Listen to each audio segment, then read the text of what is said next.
Hi guys! Nakauwi na ako sa Pilipinas. Eto, gumagala na ako. Ayan guys, may na-discover ako na masarap na tapsilogan dito sa crossing dito sa Angeles City guys. Ang sarap guys. Ayan guys oh, yung Ryan Tapsilogan. Try nyo dito guys, masarap to. Dito lang yung location niya guys. Ayan, makikita nyo yan, Ryan Tapsilogan.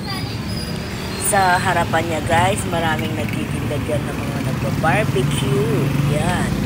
May pork, may mga hot dogs, mga barbecue, may mga bangus na inihaw dyan guys.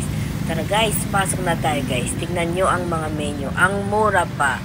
Sulit na sulit talaga. Ang sarap guys. Tignan nyo yan. May bulalo, papaitan, lugaw, bagnet, lomi, goto. Yan guys. Pero may iba pa silang menu guys. Ito guys. Ayan guys. May mga side menu din sila. May mga combo meals guys. Yan. Ang in-order ko yung combo meals. Yan guys. Meron din silang mga liempo silog, daing silog, tinapa silog. Yan guys. Kompleto sila. May lugaw din sila guys dito. Sulit na sulit yung presyo guys. Presyong pangmasa talaga. So guys, ito na yung order ko guys. Ayan guys, tingnan nyo. Ayan guys, ang sarap. May fried rice na guys. May daing pa. Ayan guys, oh. May isa kanila, pork yung in-order nila eh. Ako yan guys, boneless daing. Ayan guys, yan. May mga combo sila dyan.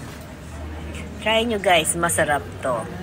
Punta na kayo dito sa Ryan Tapsilogan. Guys, dito lang yan sa crossing Angeles City guys, sa Pampanga. Punta kayo dito sa crossing guys.